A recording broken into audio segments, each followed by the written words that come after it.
Listen, one of my all-time favorite things is seeing how God takes ordinary faithfulness and turns it time and time again into extraordinary impacts and stories. And in this episode, I get to sit down with Jonathan Miller, who is a worship leader, creative director, and entrepreneur, to talk about what it looks like to trust God with the next step, even when the path isn't clear. From years in ministry to launching JPM Creative, Jonathan shares with us the lessons he's learned over the years about obedience, risk, leadership, and even using his creativity to serve the mission of the church. So if you've ever wondered how God might use your gifts, your story, or even your uncertainty for something greater, then this conversation will definitely encourage you to keep saying yes to him, keep taking the next step, keep having the next conversation. I'm really pumped for this one, so let's get started. Welcome, Jonathan Paul Miller. I feel like you're one of those cool dudes that gets three names. I don't know how it happened. It's just it started with my folks, I think, and then Well, with yeah, the business name. Technically it did start with them. You're right. That's what I say. Yeah. I think Yeah, that's the least profound thing we're going to say today, but exactly. But yeah, Jonathan Paul Miller, you and I have got to know each other over the past few years, got to work together in several different capacities, which has been amazing and awesome. So as I thought a lot about, passing the pulpit, this podcast, and even talking about, bringing in people who have wisdom and experience and understanding so that they can share that wisdom so that others who maybe want to gain some wisdom and understanding can listen and maybe hear about some things that they've thought about. I've thought about you a lot because you've done quite a few different things, which I think is amazing.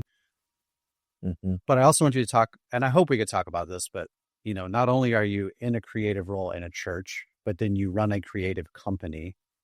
And so in my mind, you're a bit of this mix of a person that I think is becoming more normative, which is like a bivocational tent making type pastor, minister, leader who is, I'm going to say forced, but who is forced to think about creating an income outside of the ministry to help support the ministry. I like to think of it as like, yeah, I've got this side gig that helps support my ministry problem.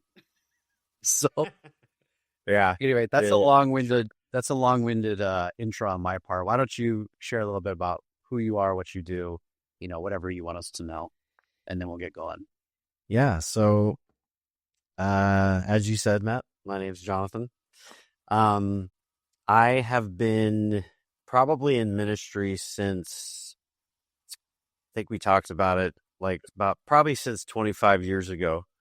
But my ministry didn't start necessarily as a creative. I kind of started as what we back then at my youth group called them counselors in training. CITs is what they call them. And we went on these singing tours. That was kind of like our big thing that we did every year during the summer, and all the youth group, whether people could sing or not, or play instruments or not, they were all in the choir. And as part of being a CIT, basically just learning how to be a servant, learning how to serve outside of yourself. And our youth director, Min, he was great.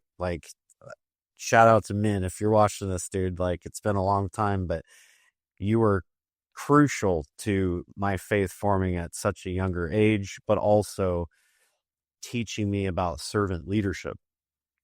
And so, yeah, we went on these singing tours, and I had learned guitar back in 8th grade. This is 1999, because I had nothing better to do. I had zero social life. Yes. And wait, who was your favorite Christian band in 1999? Oh, man. Well, okay, I'll tell you. Was it Audio Adrenaline or Skill? Why was it or why wasn't it? Yeah. Fair. No, so back then, so my cousin she bought my first couple of Christian CDs. So she bought a CD for my brother, she bought one for me, and then she bought a one for both of us. And I want to say that first CD for me was Jars of Clay. Oh, yes. Oh yeah, with Yes, the sir. Flood album. Oh, yes. Does that song go right? If I can see where, Yeah. And my mind is most by the crushing. Yeah, it's so good. That's the album right there. That's the album, bro. That is the album. Yeah. But then collectively she gave us DC Talk. Oh, So that was, yes. dude. So to this day, I mean, I don't listen to them as nearly as much as I used to, obviously, but like to this day, if I put that on there, Yep. man, I know, dude. jiving, bro. I'm I jamming. just went to the Toby Mac concert on Friday night here in Oh, nice. Yeah. and he did a mashup at the end, and you better believe someone in this mashup started rapping the Jesus Freak line, you know. Yeah. He stood in the back in the middle of the I can't remember it now, but yes. And he claimed he had a dream.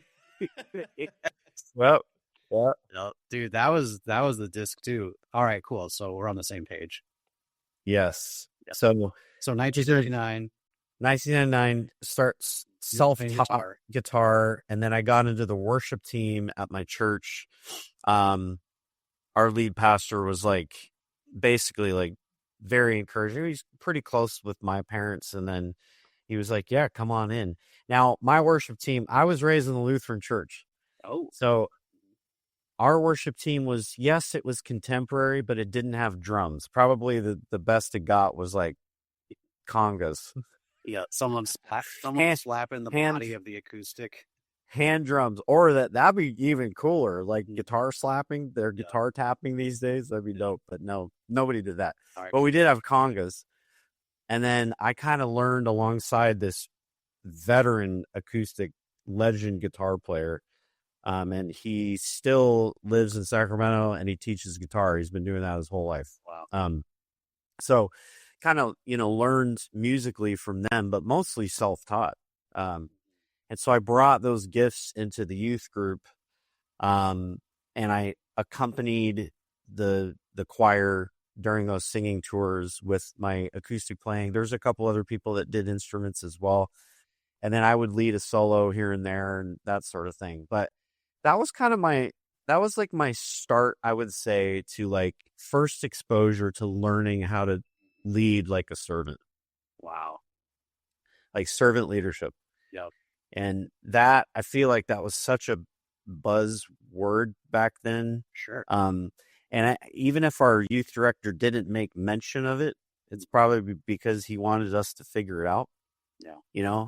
Like this ministry is not about you. It's about the people you're serving. And, so yeah. And then, after that, like basically got into, college age young adults ministry. And for 8 years, this was like beginning of, I started to co-lead alongside, my friend Ashley. And then I had this older couple, mentoring Randall and Nancy, and they ran a church neutral young adults ministry out of their house. And you're probably like, what the heck is church neutral? Yeah. Tell us more about church neutral. Church neutral is just basically saying this young adults group was not affiliated with any church. Yeah. Like it wasn't birthed out of a specific church. It was meant for young adults that didn't have a place to go in their small church because their small church didn't offer young adults ministry. Yep. So for 8 years, I volunteered and I co-led alongside my friend Ashley under their Randall and Nancy's mentorship. And, wow. And that was a wild ride. But yeah, I did worship there. That was kind of one of my main roles, but I did a bunch of other stuff. I taught several times in my tenure there. And then, we actually even started a band, called Renew. And the whole concept it's so basic, but the whole concept was we wanted to go around to the local churches and we wanted to alleviate the worship team and the tech teams every week, because we actually had tech people too. that would serve in the back with us.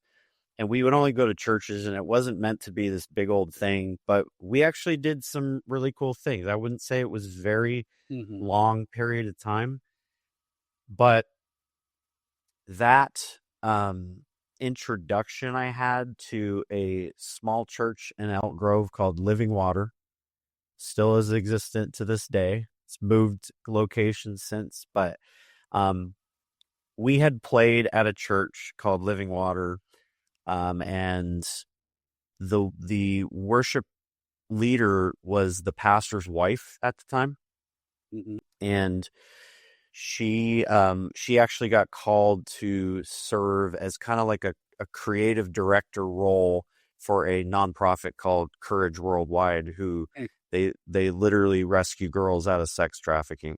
Wow. And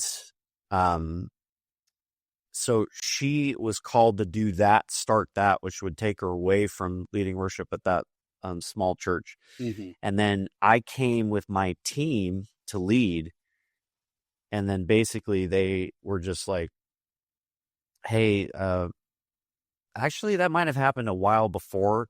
And then I might have come back. I can't remember exactly. And then they were saying, hey, we strongly want to consider you as our next worship leader at this church. Yeah.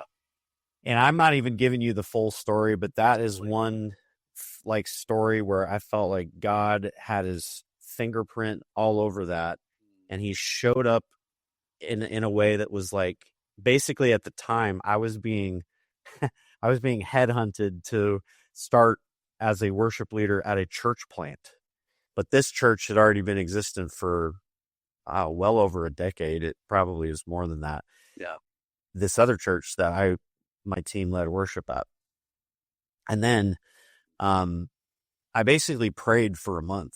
I was like, God, I'm going to head in this direction of this church plant unless you reveal otherwise. Yep. And he revealed otherwise. Basically in the 11th hour, as usually he does. Because I was about to drop my decision on the church plant and say, yeah, I'm all in with you guys. And they reached the church, the well-established church, reach out to me and said, hey, we want to strongly consider you to at least interview for this position for the next worship leader at Living Water. And that was kind of your answer to kind of lay in that quote unquote fleece out there. Was this church intervened? Yeah. Oh yeah. No, it was it as soon as I got that text, I was like, oh my gosh, like, God, this is you. There's no it's probably seems small to everybody else, but it was so big to me. Yeah. And no, listen, I gotta interject there, because in getting to have enough conversations like this with people, what I hear over and over again is just faithful pursuit of God.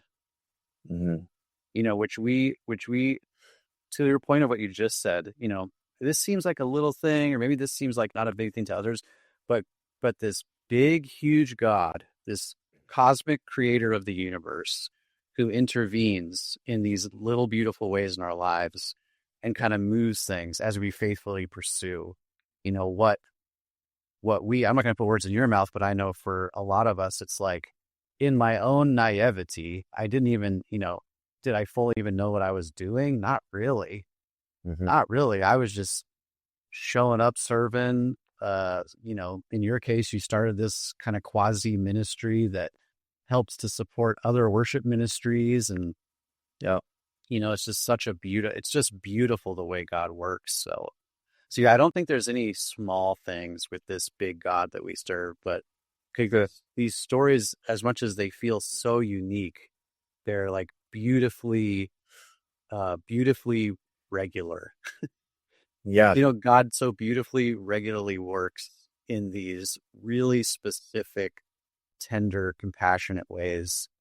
I think, as you might expect a father would, but yeah, that stands out in your story that you're sharing. Like, God so tenderly working with you and through you. So yeah, and it's like unexpected. you know, even though we talk about how we want to be expectant, like Yeah. even in worship, it's like you're having this desire to kind of pastor the congregation a little bit through musical worship, and you don't have a whole lot of moments to do that. And so through the little snippets in between a song or in the middle of an interlude or something, you can say, you know, things like that, that help like move the congregation along, and move them really to the reality of Christ and the Lord's sovereignty over the entire situation, Yep. over their lives, over this church service, over whatever. Yeah. And so, yeah.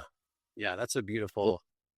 Yeah, I hope that, in either in this conversation or future ones, but you can even talk to us more about what your experience with what you just said has been. How does a worship leader navigate that worship time? I mean, that alone is could be well, I'm sure it is, but a college level course of, hey, this is how we how we minister through worship and all those things. But yeah, so at what point did you? I know you and I have talked many times over the years, but I know your journey you bounced around up. I say bounce, but you moved around a bit, did some different things. At what point would you say you felt kind of settled into like the role that you now occupy? Or maybe you're not. I mean, and what is that role? Right? Like, how do you serve? Yeah. So I am my official job title is the director of production at Redemption Gilbert. However, our worship pastor left in August, and he's serving at another church now as an associate pastor. And naturally, I came to our lead pastor and said, "Hey, I'm willing to help in any way possible." And so I just started to help, basically facilitate that worship side of things. So production and worship pretty much go hand in hand. And I was hired initially, to be in that role of heading up the production department. But because I have experience with worship, I served back at that church outside of Sacramento for 5.5 years. That small church is where I was at before I moved down here. And then I helped start a church plant in a rural town called Red Rock, which is about 30 minutes north of Tucson. I was on the launch team for that before I ended up in the valley, East Valley. But in between the church plant and where I'm at now, I was at an AV job managing and directing at a hotel in Phoenix for 4 years. I mean, the total between me becoming a technician and be promoted to an AV manager to being promoted to a director was probably 4 to 4.5 years. Wow. And then COVID hit. So basically, all that to say is I got on staff at Redemption Gilbert after COVID. And then fast forward to last August, where I basically was like, "Hey, our lead pastor, like, I'm willing to help in any way possible. I'm willing to serve." And so I just got to work. And I used all the tools in my tool belt that I knew how for worship administration, for communication, for scheduling teams, for, all that kind of stuff. It's cool thinking about how you're reaching back into your roots in a way. Like this I say quasi ministry, but this kind of ministry you created to help support worship teams so they could take a break. You almost went back in time to be present at the church you're in now and to step in and to help. And it's cool. It's cool thinking about how, you've done that before.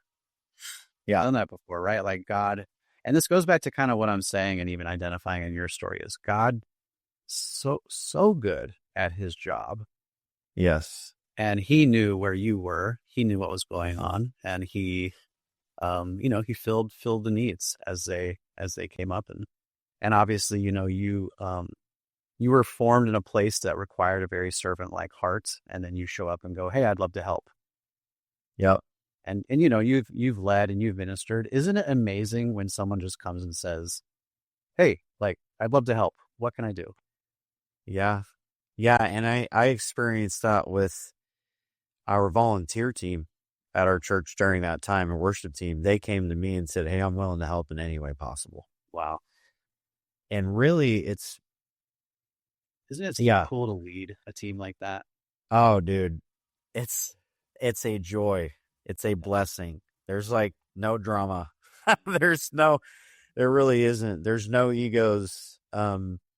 We have such a good volunteer culture in general across the board at Redemption, but then the worship department is, of course, near and dear to my heart. And all those people are, because I tell them all the time, you guys have beautiful hearts to serve. You honestly, we don't need any of this. This is what I've been ranting on lately, is like 2,000 years ago, the early church didn't have these walls. They didn't have a huge building. They didn't have a huge sound system. They didn't have lights. They didn't have screens with Pro Presenter. Like, basically, I'm saying, like, we don't need any of that to worship the Lord as an audience of one.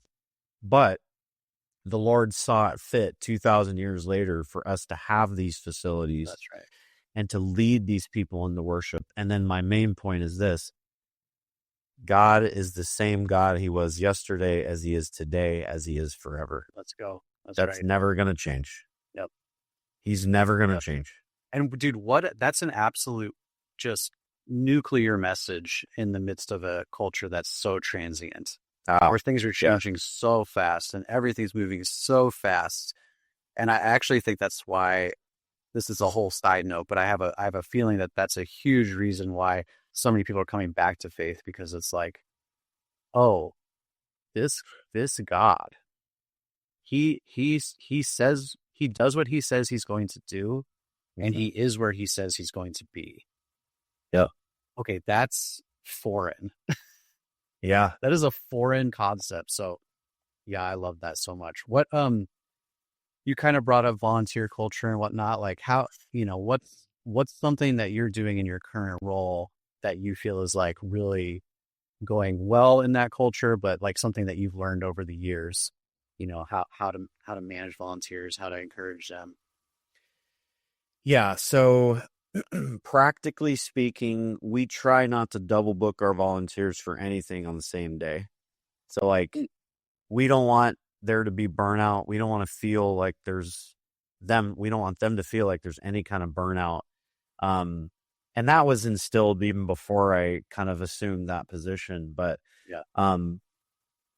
what does that basically practically? What does double booking on the same day mean? Yeah. So like Sunday morning services, there's 2 in the morning, and then we have youth at night. And some very probably small percentage of the Sunday morning worship team does serve on the youth team. And the youth team's actually moving in a direction where they want it to be completely student led, of course, led by the guy who's actually on staff to lead it. Right. Sure. But like, his heart is, I want this team to be completely student led if possible. And what he means by student led is high school led. Yep. or junior high or high school led. Right. Yeah. Yeah, we'll take a junior high prodigy, but yes. Yep. Yep. Exactly. Yep. That'd be easy. But for Sunday mornings, we don't want them to serve basically the same day unless they explicitly say, I am all in. I want to serve both. Sure. And then sometimes, obviously, we have rhythms that are not as like set in stone, but if we don't have a drummer that night, then let's just go to acoustic set. Like, it doesn't really matter, right? Dude, yeah. Well, that goes back to your point of, we don't need all this. Yeah, exactly. Have you ever been in a situation where for whatever reason the sound system just goes completely kaput and you just have to play acoustically and sing as loud as you can? I feel like I have, but it's been so long since that happened. I don't even remember where it was. Yeah. But I'm only asking because that question is followed up with the observation that like, has that ever happened to you? And why was that like the best worship set you've ever been a part of? Right. I think about, we had this night on mission down in Nicaragua, and one of these nights, right, the power's going in and out. It's just getting crazy. And we had a cajon and one guitar and a bunch of people sitting in a circle under the stars singing. And I'll never, ever, ever forget, singing Good, Good Father under the Central American stars. And it's like totally to your point of, we don't need any of this extra stuff, but it can, it's kind of fun. It's kind of like gravy on top of an already good thing, but. oh, and okay, this story I have plays to that point, but like I said, I don't know if I've ever been a part of that where the sound system just cut off. Full system meltdown in the middle of a worship service. Like I don't think that's ever happened to my knowledge. But You're knock on wood, dude. because I know, The good news would be like, oh, Jonathan needs to have this experience. dude, I'd love that. Honestly, bring it on, Lord. Yeah. What I will say is one of the most impactful worship services that I've ever been a part of, and I've shared this story multiple times. I've been down to Mexico once to do missions trip, and that's saying something because the youth group back in Sacramento, they did it every summer, and for whatever reason I missed it. The mission trip to Mexico, and I think they built houses. This was in Tijuana. Well, when I joined the church in Elk Grove, just outside of Sacramento, as the director of music, one year we partnered with another church and we did a building mission trip down to Ejido El Porvenir, which is about 45 minutes east of Ensenada. And you roll into this town, bro, and it is poverty central. Like there's no escape, like dirt roads, shack houses. Funny enough, a lot of these people have had dishes on their houses. I don't know how they got it, but they had like dishes on their houses for TV, that sort of thing, for cable. And we roll into the town at the same time they're having their main church service. Whoa. Okay. Now this church building was actually pretty well built, like put together. I mean, I was surprised. And they had a sound system and they had a full band up there. But the whole community was in that church. Like I promise you, it was quite a big building and there were so many people in there. And I just remember lifting my hands and closing my eyes and listening to everybody around me. And listening to them worship God in their native tongue. And I was like blown away at how big God is, because we are so stuck in our ways with our Western society culture in America, where it's sometimes hard to get your congregation to sing on a Sunday morning. And yet these people have nothing. And getting together on a Sunday morning in church and them lifting their voices with one voice in a different tongue to the same God was one of the most incredible experiences that I've ever had. Let's go. Yep. It was incredible. And it just really spoke to me how big God is and how he is not just the God of America. He's the God of Mexico. He's the God of Europe. He's the God of Australia. He's the God of Africa. It's the same God that we're worshiping every Sunday morning around the world together. Yep. Come on. Yep. And if you can almost encourage your congregation just with that thought, that'll go a long way. Oh, dude. Can I say it to you this way? Yeah, People, if you have nothing, then you have nothing to lose. Could we agree about that? Like, that yeah, makes sense. If you correct. have nothing, you really have nothing to lose. What do you think it does to a person who has nothing to lose when they step into worship or they step into a relationship with God? I I'm probably not the best person to ask about this, but because I have so much, I'm so spoiled in this culture. We all are, you know. But um there's a dependence upon the Lord in these countries that don't have much or have little or have nothing at all. There's a dependence on the Lord for their daily needs, their daily bread. Yep. There's a dependence on the Lord of where their water is coming from for that day.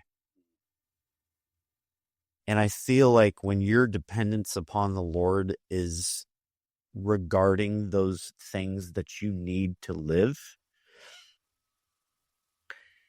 and you get it, God gives it to you. Mm. God gives you those things.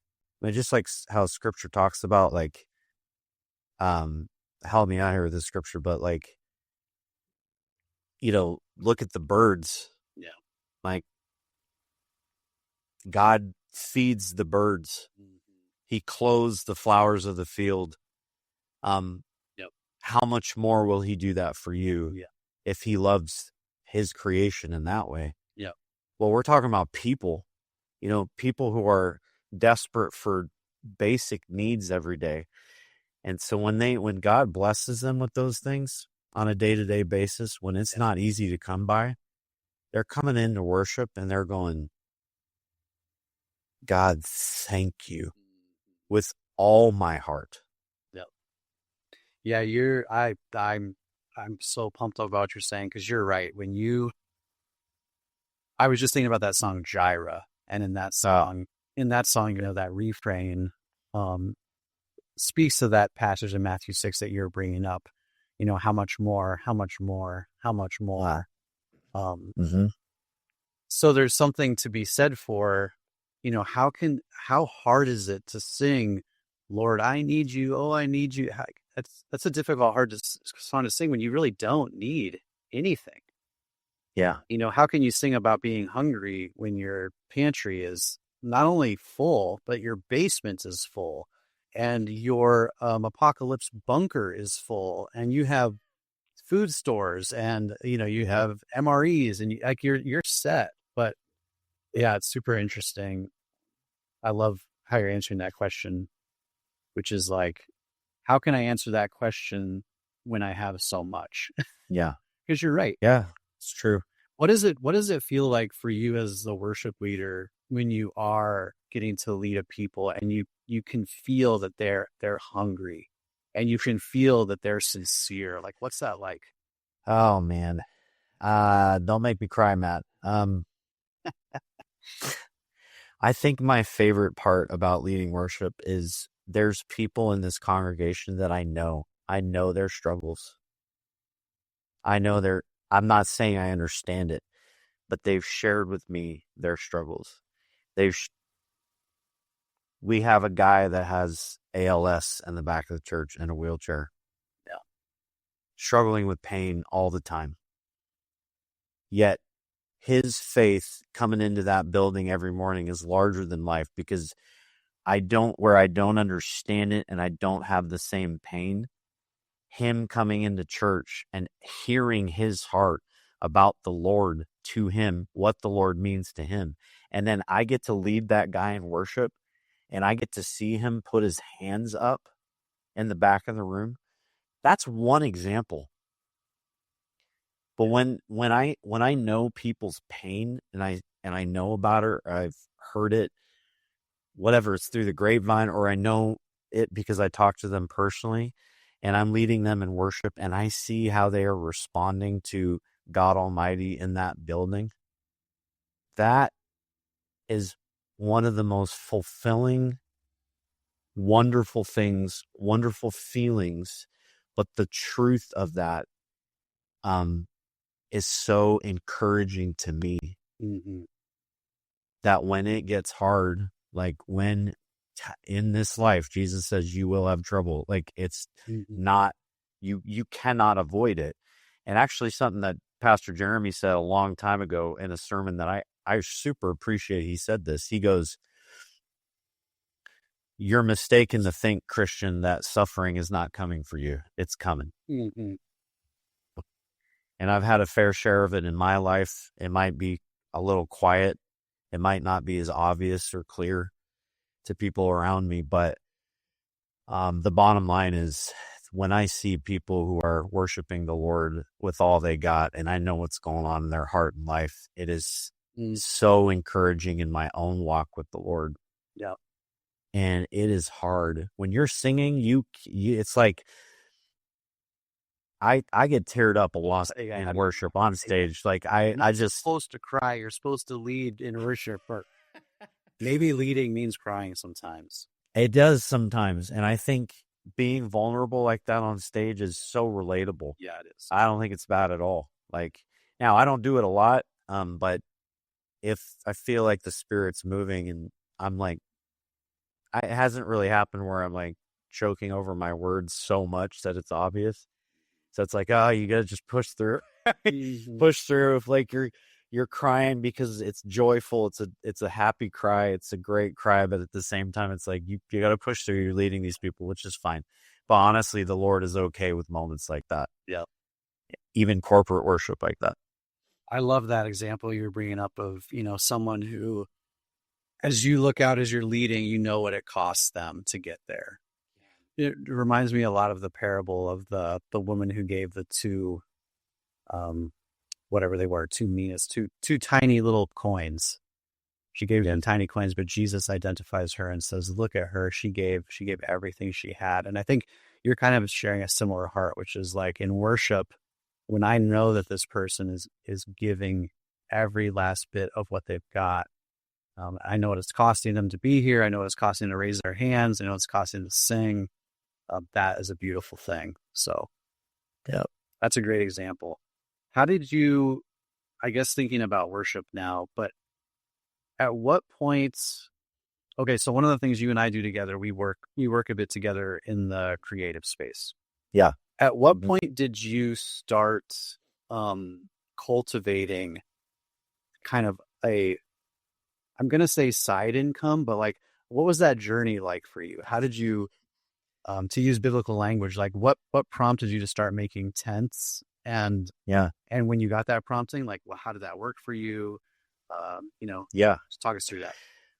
So as a side note, bivocational, I feel like has been my life. That's my life. Like, that's fair, dude. I mean, even before things got crazy expensive. Yeah.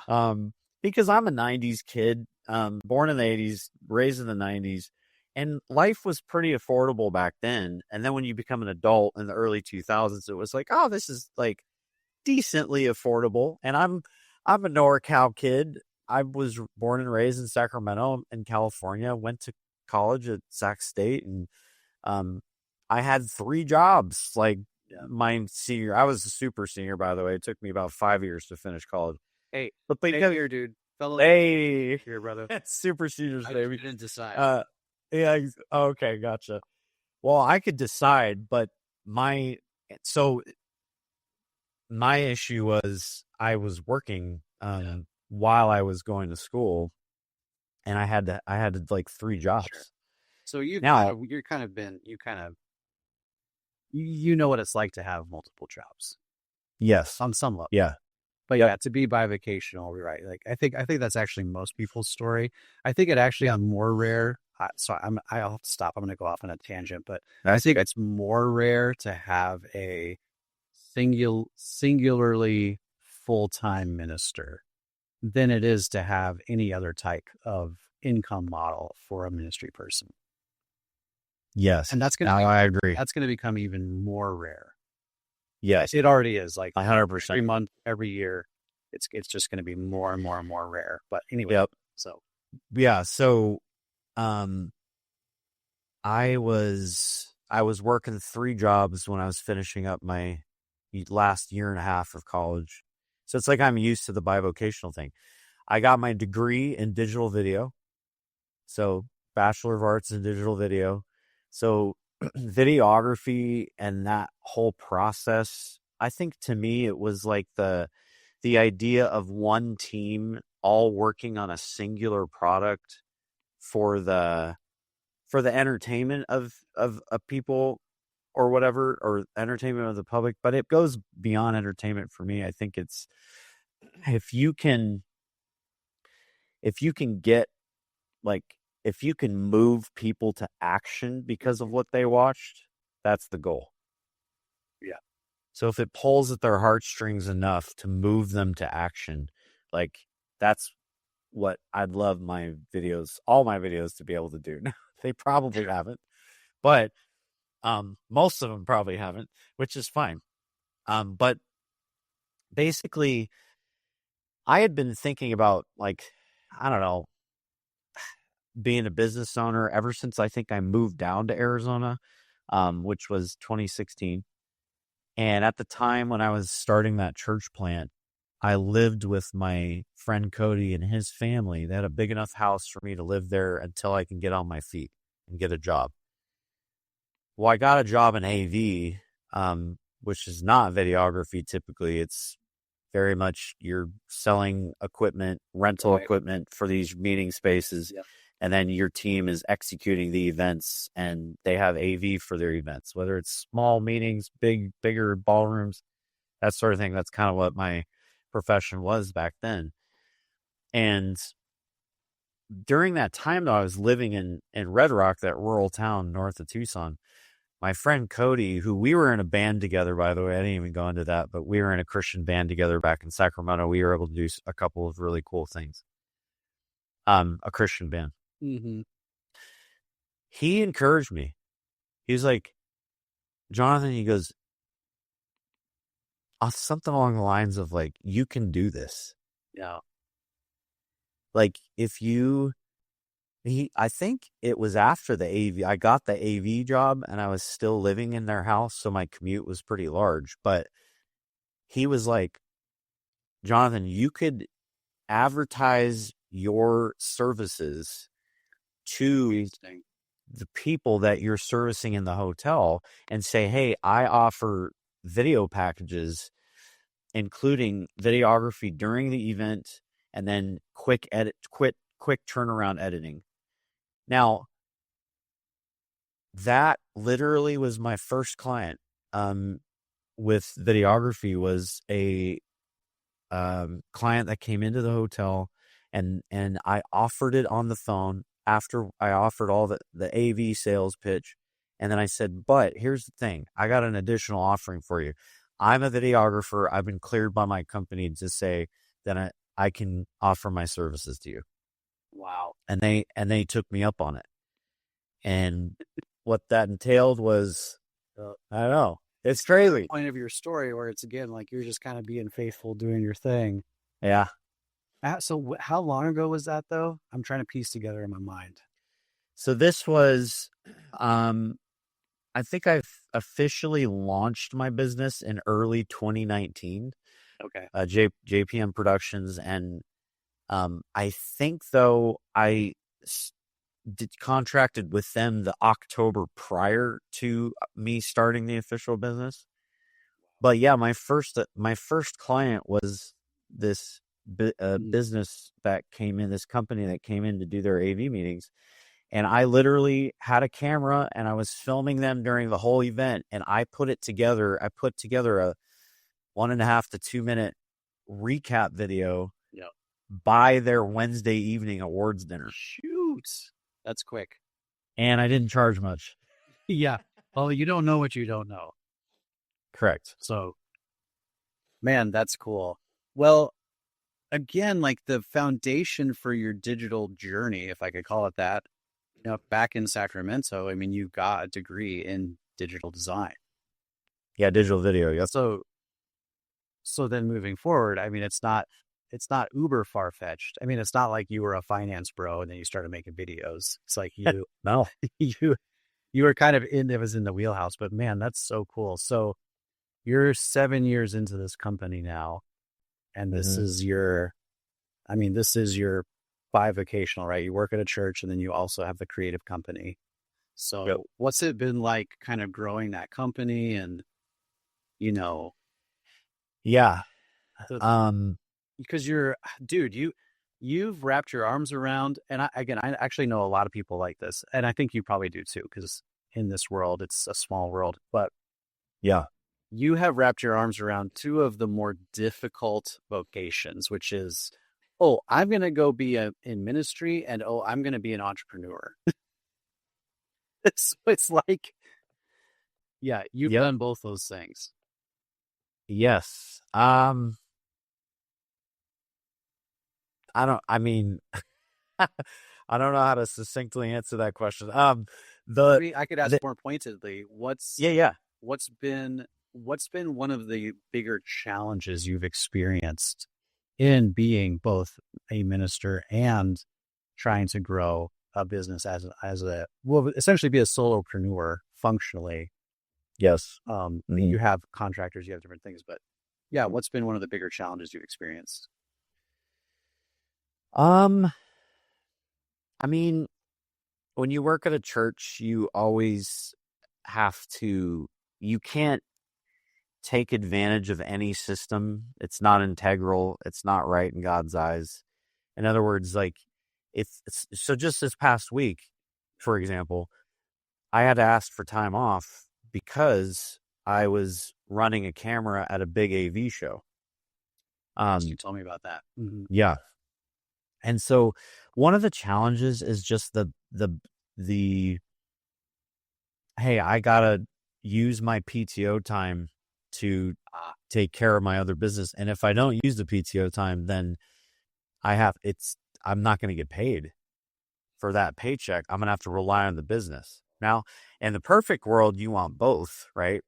But you only have so much PTO time. So I haven't run out this year. I'm not saying that I will. I don't know. There's maybe a vacation or two that I'm planning on taking, but typically that's what PTO is for. But that's one of the biggest challenges is practically is figuring out how can I do my job well at the church? How can I show up while not being there, but also adhere to the bylaws and rules of like, hey, do your due diligence, put in your PTO time. But in addition to that, how do you rely on a team in your absence at church while you're working on your business stuff?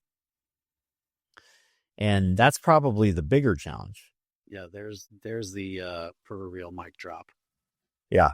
Yeah, you're out building it. Do you think this? I'm not trying to get you in trouble with this question, but what if you're a church and you are going to, and you know your people are bivocational, it's kind of like, should you have a little bit more lenient policies around, the businesses that said bivocational people are growing?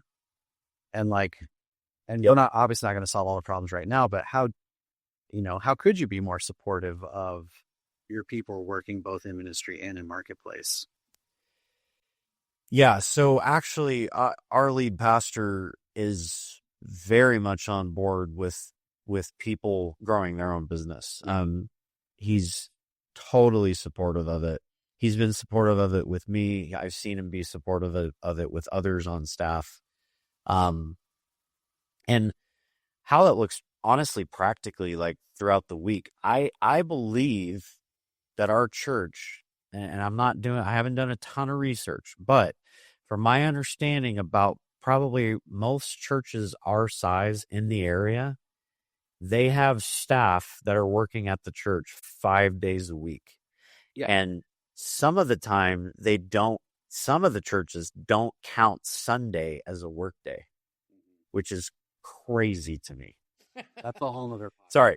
I might get in trouble for just saying that. No, that's a whole nother podcast that's a whole nother I agree podcast. with you, right? Like, well, if other people have to volunteer their Sundays, you do too, even if you work here. It's like, okay, well, Yeah. anyway, yeah. That's not how it should work, but that's neither here nor there.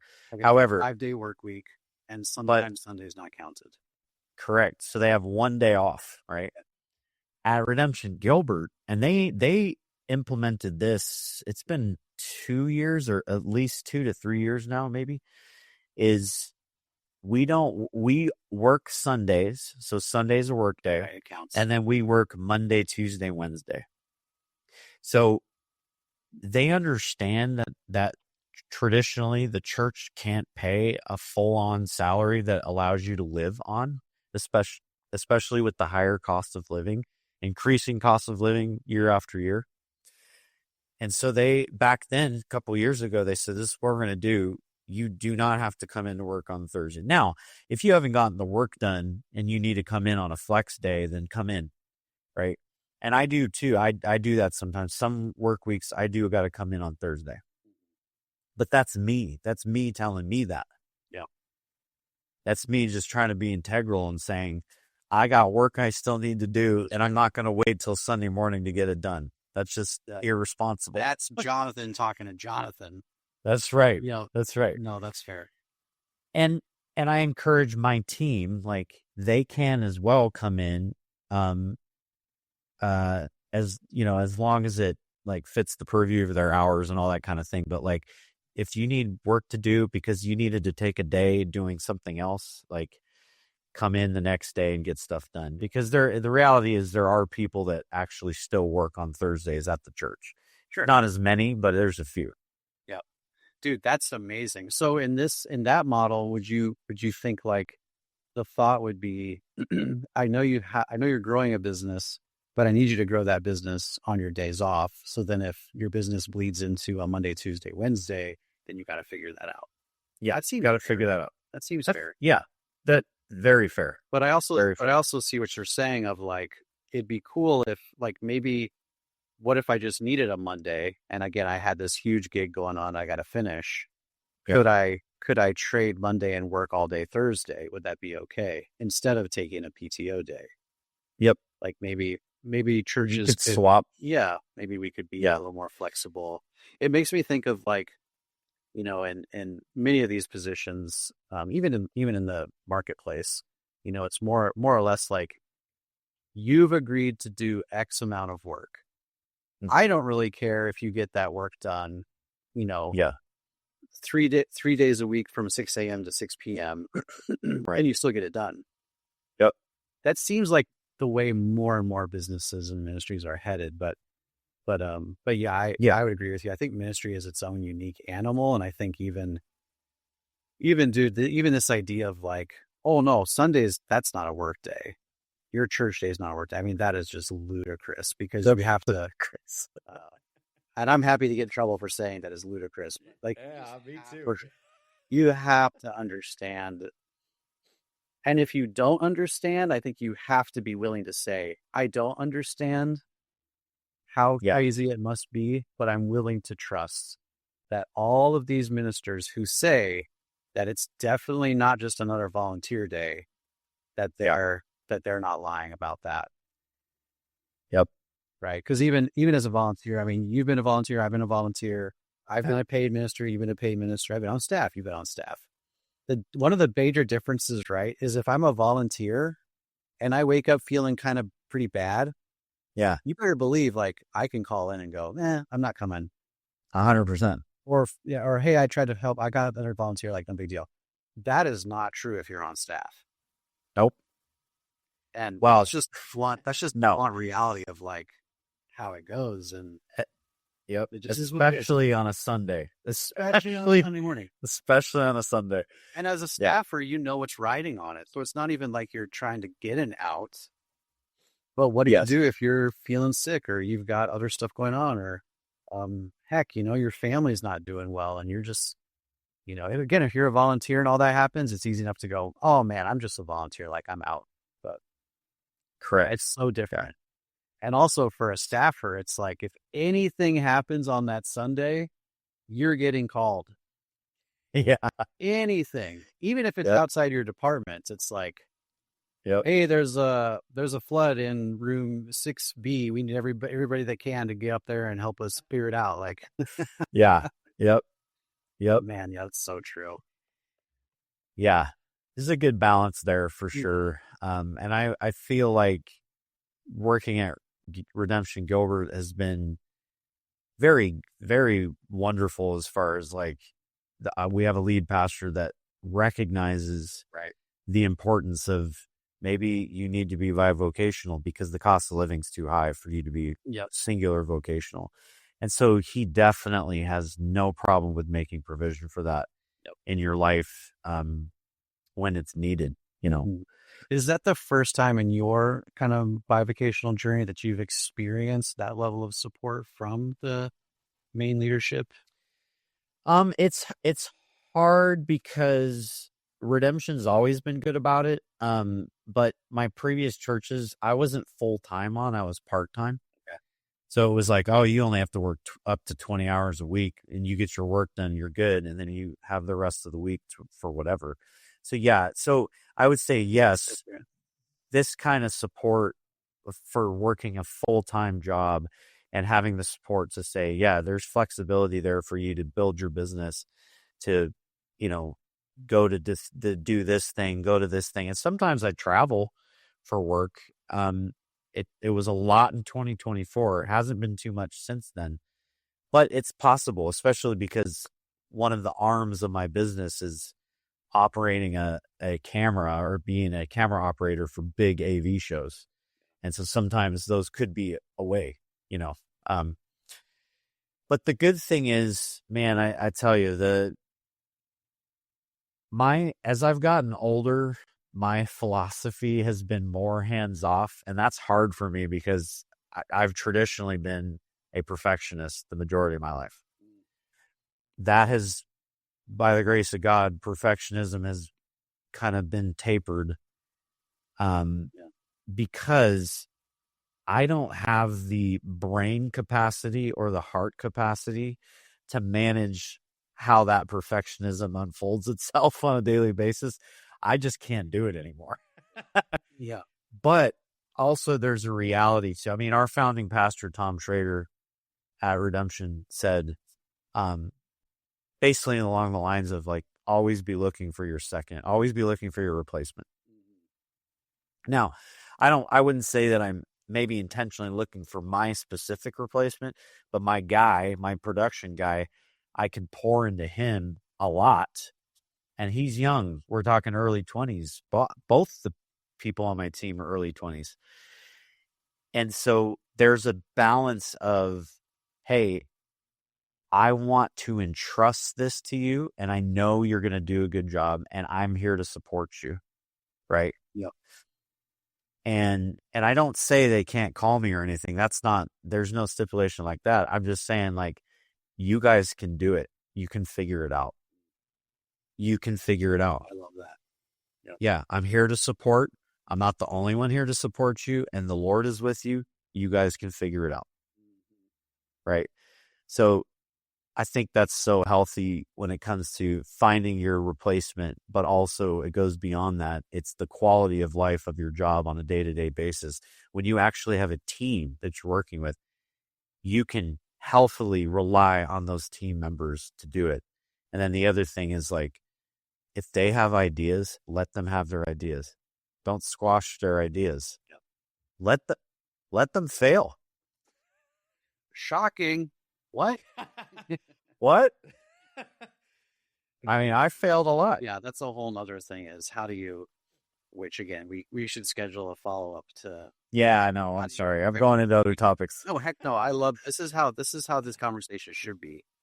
But yeah, there could easily be what was your experience in training up others, and how, what's been effective for you, what hasn't been effective for you. Because yeah, I mean, that's just a whole nother piece of this massive puzzle, which is so important, is we have to be giving space and room for others to succeed and to fail. Yes. Because in our failures, we often learn more than when we're successful, right? 100%. Going back to the situation I brought up to you before, but like, what happens when the sound system dies? What are you going to do? What are you going to do? We were in a building for a while where the fire alarm just kept getting pulled. And now there was, some specific culprits to that. Blessed little babes. But that just kept happening. And it was like, okay, well, what are we going to do? Are we going to lose our minds about this? We're going to make the most of it. Like, what are we going to do? So, but if you're not given opportunity, how can you ever learn? And so I love what you're saying. Sometimes maybe you manufacture a time where you're gone.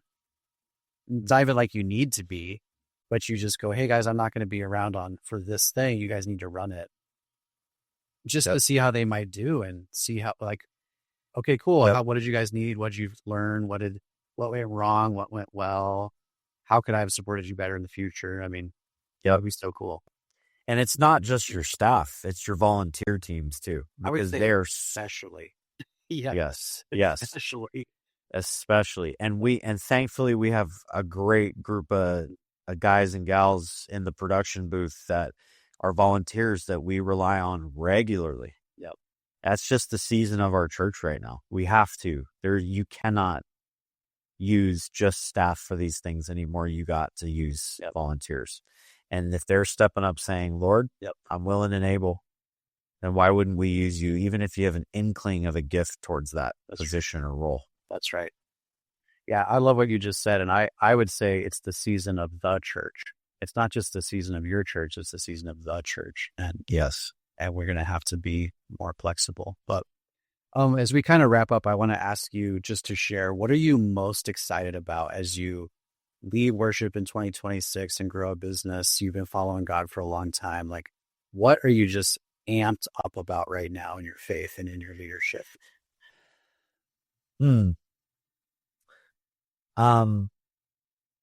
This might be, well, this is kind of a small thing, but sorry, we've talked about that. Like, there's those small things, Jonathan. I know.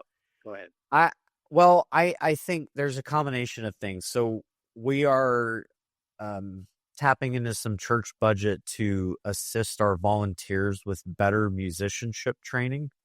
So I like that. we use, this isn't a paid sponsorship, but we use multitracks.com, and there's a way to give logins to your team so they can log into Multitracks. And this isn't, I mean, I'm sure a lot of bigger churches do this already, but we're just now doing it because before they had one MP3 they listened off of for everybody's parts, vocals, drums, electric guitar, bass. And now they have the opportunity to break out and listen to the individual stems, the parts of that song with a pad in it or with a click and a guide and in their ear, and it tells them, where they're going in the song, but it gives them an idea. This is what it's going to sound like in your ear on Sunday, but this is what you can do. You can take your part out of the mix and you can practice to it without hearing it, or you can have your mix forefront. Say you're a bass player, you can really hone in on what that bass part sounds like. So on a Sunday, you playing it and you can practice without it. And now you're like way better of a musician. My philosophy, my whole life when it's come to training volunteers and musicians is why not listen intently to how the pros do it. Yep. Listen to their studio albums, listen to their live albums, listen to your individual parts. If you close your eyes and just focus on the bass, what does that sound like? What's the tone? And emulate it. That's it. Mm-hmm. So this is an effort for us as a church to pour a little bit into the development of the musicality, musicianships of our teams. So I'm really excited for that, to see how that grows the team musically over time, and hopefully it renders some good results. Dude, that's awesome. I love your heart for ministry, but in your ministerial heart and your worship heart is just such a heart for people, and I love that so much about you. That's cool. That's cool that you're most excited about seeing the people around you, grow and be excited and happy and fulfilled in their positions. It's awesome. Yeah, and then I think the only other thing that I would say is I'm just excited about my team, specifically the 20-somethings that are on my team, is watching them grow over time, but almost like hey, Jonathan, slow yourself down and let them fail, let them figure it out, be there for their support, and not just be there for them on the job, but be there for them personally. Yep. And just let that, that development, that team development just organically thrive. Seeing how they develop. One of them is a worship leader. The other is a production guy. Those are my two worlds. Yeah. And so it's a great opportunity. It's not without its challenges for sure, but it's great. Dude, it's great. I love it. I love it. You're doing such good work, man. It's a pleasure working with you and the different things we do. And I hope to have you on again and to talk more about, maybe a specific nuance of worship leading and, training. So we could do that. Perfect. I wish you the best of luck in the things you're doing today. Thanks, brother. Yeah. Appreciate you. Thanks for having me on. Dude, it's a pleasure. Good luck to you, man. We'll talk soon. Sounds good. Thanks for listening. If you've enjoyed this episode, don't forget to subscribe, leave a review, and share it with another pastor or ministry leader who you think might benefit from this conversation. And if you're looking for more tools and resources to help you preach and lead with confidence, be sure to check out sermoncentral.com/podcast. Sermon Central is the largest online resource hub for pastors and ministry leaders. From illustrations to outlines to media, you'll find everything you need to preach and lead effectively. So check out sermoncentral.com/podcast, where you'll even find a special podcast listener discount on our membership pricing. Check it out and stay tuned for our next episode.